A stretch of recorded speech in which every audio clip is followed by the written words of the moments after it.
protesters have rallied outside the Department of Immigration in Sydney to demand an end to mandatory detention and the current freeze on visa applications for Afghan and Sri Lankan asylum seekers. Organisers hope that the protests will send a clear message to the government that there is a strong desire for change in the community.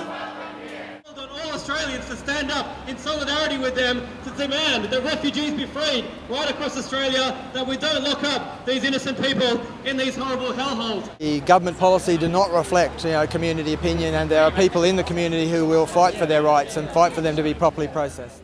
The rally is a direct response to the treatment of a group of Afghan asylum seekers who broke out of the Darwin Immigration Centre. They are not criminals, they are not illegal, they have a right to protest. And the people in Darwin had a right to protest, it was a peaceful protest.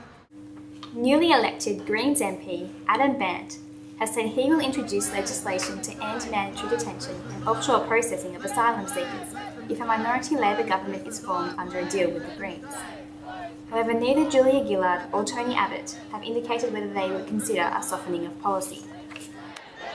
We'd obviously much prefer a minority Labor government to a minority Liberal government. The Liberal government's policies, they're attempting to drag the whole position back to what we had under the Howard government and worse. They talk about actually turning the boats around, towing boats back out to sea, and as well as processing people offshore.